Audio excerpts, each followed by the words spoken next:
आप देख रहे हैं इंडिया टाउन न्यूज, भारत की बात। नमस्कार, आप देख रहे हैं इंडिया टाउन न्यूज और मैं हूं आपके साथ सुधीर मिश्रा। स्वागत है आपका हमारे खास बुलेटिन राजधानी सरकारधानी में, जहां हम आपको छत्तीसगढ़ की महत्वपूर्ण खबरों से रूबरू कराएंगे। तो चलिए बुलेटिन की शुरुआत करते हैं, लेकिन उससे पहले एक नजर आज की हेडलाइंस पर। केदार कश्यप के मामले में विपक्ष का हल्ला बोल, बंगले का करेंगे घेराव, जिला मुख्यालयों में फूके गए पुतले।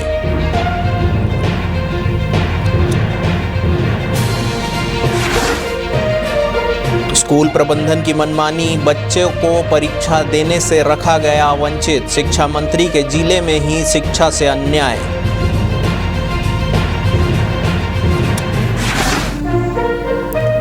मंत्रिमंडल विस्तार, साई कैबिनेट की पहली बैठक 9 सितंबर को, सभी 14 मंत्री होंगे शामिल।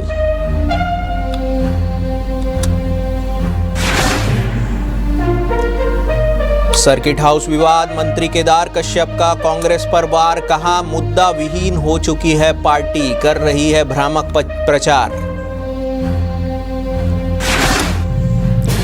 झंडा विवाद पर गृह मंत्री शर्मा का बड़ा बयान, कहा धर्म आस्था पर कोई हस्तक्षेप होगा तो उठेगी आवाज, वोट चोरी के मुद्दे पर कांग्रेस को घेरा। तो चलिए खबरों की शुरुआत करते हैं राजधानी से। भिलाई के कोका स्थित एमजे स्कूल में स्कूल प्रबंधन की तानाशाही का मामला सामने आया है, जहां 5वीं कक्षा में पढ़ने वाली एक बच्ची को तिमाही परीक्षा देने से सिर्फ इसलिए रोक दिया गया क्योंकि उसके परिजन बीते 6 महीनों से स्कूल फीस जमा नहीं कर पाए थे।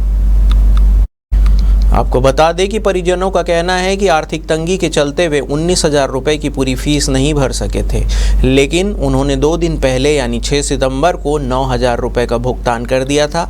इसके बावजूद स्कूल प्रबंधन ने बच्ची को तिमाही परीक्षा में बैठने से रोक दिया और वापस घर भेज दिया।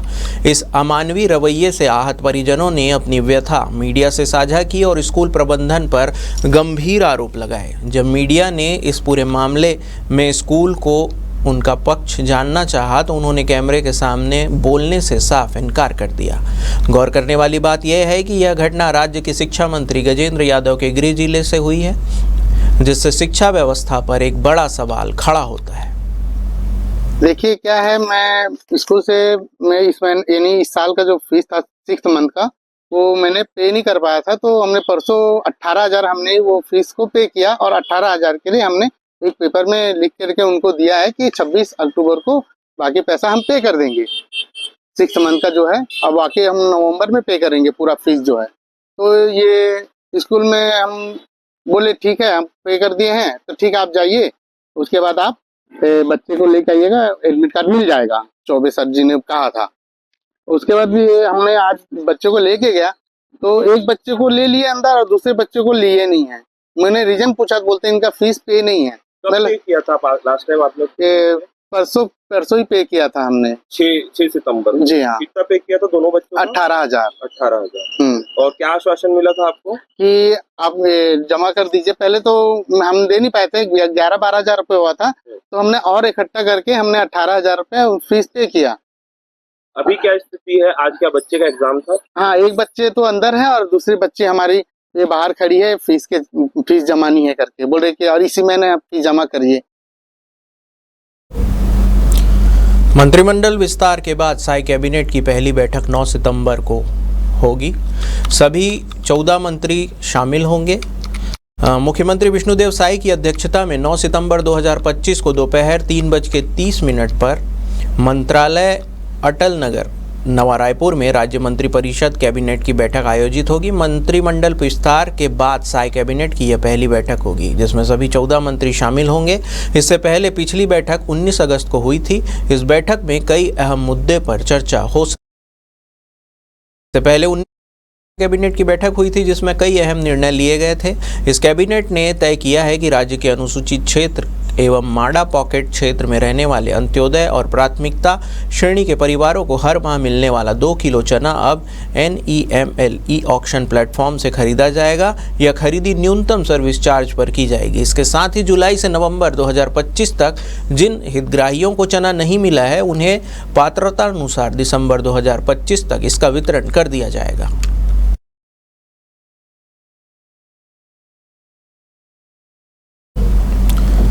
सर्किट हाउस से निकले विवाद ने प्रदेश की राजनीति को गरमा दिया है। वन मंत्री केदार कश्यप पर कर्मचारी से अभद्र भाषा में बात करने के साथ मारपीट के लगे आरोप को कांग्रेस भुनाने में लगी हुई है। इस पर वन मंत्री ने पलटवार करते हुए कहा है कि मुद्दा विहीन हो चुकी कांग्रेस तरह तरह के भ्रामक प्रचार कर रही है। मंत्री केदार कश्यप ने कहा है कि सर्किट हाउस की घटना को लेकर कांग्रेस ने मनगढ़ंत कहानी गढ़ी है और सोशल मीडिया के जरिए गलत जानकारी फैलाने का काम किया है। उन्होंने कहा है कि इस प्रकार की कोई घटना घटी ही नहीं है। कांग्रेस केवल अनर्गल आरोप लगाकर राजनीतिक लाभ लेना चाह रही है।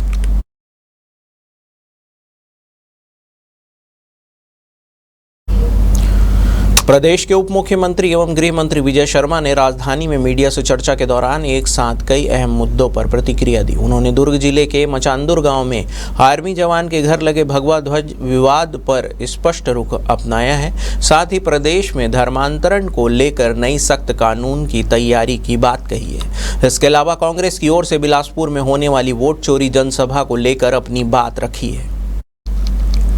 हाल ही में दुर्ग जिले के मचांदुर गांव में आर्मी जवान के घर भगवा ध्वज को लेकर हुई विवाद पर उप मुख्यमंत्री शर्मा ने कहा, जिसने ध्वज लगाया था उससे विवाद किया गया, आज उनके घर पर ही भगवा झंडा लगाएंगे। हमारे युवा मोर्चा के अध्यक्ष राहुल टिकरिया भगवा झंडा लेकर वहां जा रहे हैं। भारत की धर्म आस्था पर कोई हस्तक्षेप होगा तो आवाज उठेगी।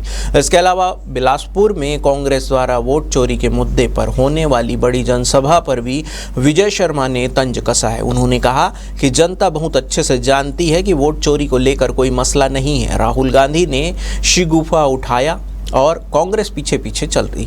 राहुल गांधी कभी पोलिंग एजेंट या काउंटिंग एजेंट रहे नहीं हैं, इसलिए उन्हें पता नहीं है कि एक एक मतदाता के नाम पर सूची में टिक होता है। अगर कांग्रेस मतदाता सूची में गड़बड़ी की बात कर रही है तो बिहार में सुधार को लेकर विरोध क्यों कर रही है।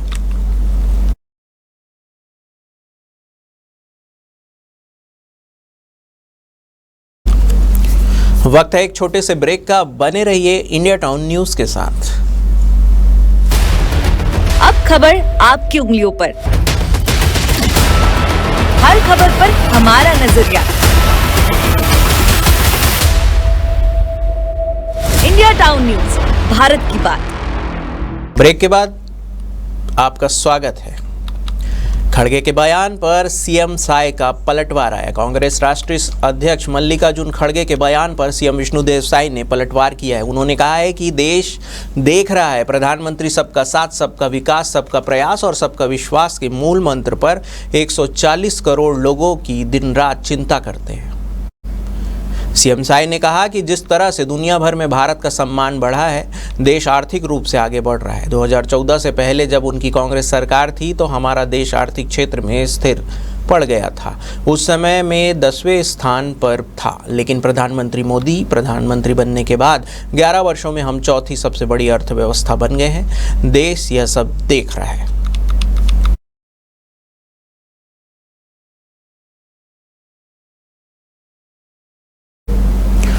मुख्यमंत्री विष्णुदेव साय राजधानी रायपुर के पुलिस लाइन स्थित रायपुर की पहली महिला विधायक और समाज सेवी स्वर्गीय रजनी ताई उपासने के निवास पर पहुंचे और उन्हें श्रद्धांजलि अर्पित की। सीएम ने रजनीताई उपासने के योगदानों का पुण्य स्मरण किया और शोक संतप्त परिजनों से भेंट कर उन्हें सांत्वना दी। इस अवसर पर पूर्व राज्यसभा सांसद कैलाश सोनी, संतोष शर्मा, जगदीश उपासने सहित परिजन उपस्थित थे। आपको बता दें कि रायपुर की पहली महिला विधायक और समाज सेवी श्रीमती रजनीताई उपासने का हाल ही में 92 वर्ष की आयु में निधन हो गया। वर्ष 1977 में जनता पार्टी से चुनाव जीतकर उन्होंने इतिहास रचते हुए रायपुर की पहली महिला विधायक बनने का गौरव प्राप्त किया था।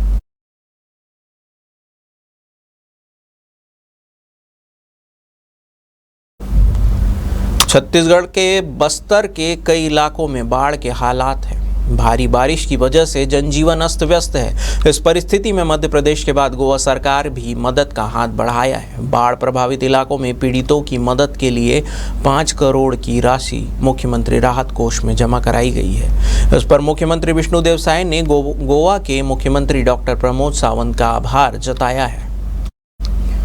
आपको बता दें कि मुख्यमंत्री विष्णुदेव साय ने सोशल मीडिया पर मुख्यमंत्री डॉक्टर प्रमोद सावंत का धन्यवाद देते हुए कहा है कि आपके सौजन्य के लिए हृदय से धन्यवाद। इस सहयोग से प्रभावित परिवारों को राहत और पुनर्वास में मदद होगी। साथ ही मदद का अहम कदम यह भी दर्शाता है कि हमारा देश एकजुट होकर हर संकट का सामना कर सकता है। आपदा की घड़ी में यह सहयोग निश्चित ही बस्तर संभाग के प्रभावित जनों को संबल प्रदान करेगा।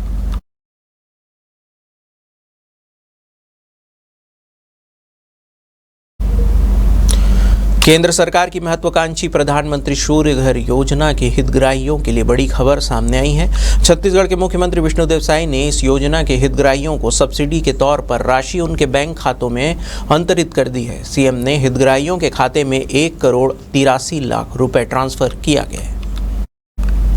इस अवसर पर मुख्यमंत्री साय ने कहा कि छत्तीसगढ़ में हम सौर ऊर्जा को बढ़ावा दे रहे हैं। हम इस तरह हाफ की जगह मुफ्त बिजली की ओर जा रहे हैं। हमने सौर ऊर्जा जागरूकता के लिए सूर्य रथ रवाना किया है। सैकड़ों लोग पीएम सूर्य घर योजना का लाभ ले रहे हैं। इसके लिए केंद्र और राज्य की सरकार सब्सिडी भी दे रही है।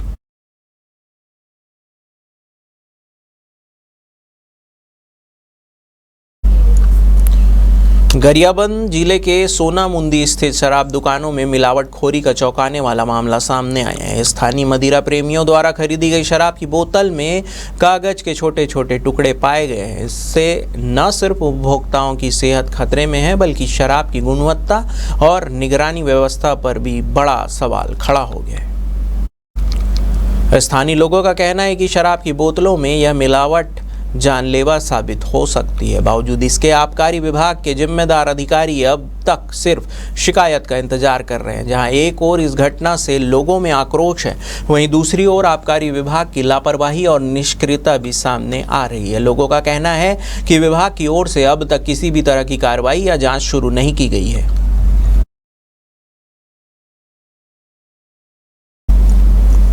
जगदलपुर के सर्किट हाउस में कर्मचारियों से गाली गलौज, अभद्रता और मारपीट के आरोप से घिरे राज्य के कैबिनेट मंत्री केदार कश्यप के खिलाफ विपक्षी दल कांग्रेस ने मोर्चा खोल दिया है। विपक्षी दल के नेता उनके सरकारी बंगले का घेराव करेंगे, जबकि जिला मुख्यालयों में उनके पुतले भी फूके गए थे। वहीं जानकारी के मुताबिक केदार कश्यप इस पूरे मामले पर प्रेस वार्ता करेंगे और मीडिया से जानकारी साझा करेंगे।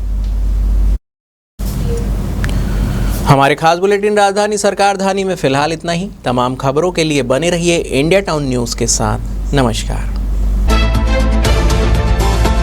आप देख रहे हैं इंडिया टाउन न्यूज़, भारत की बात।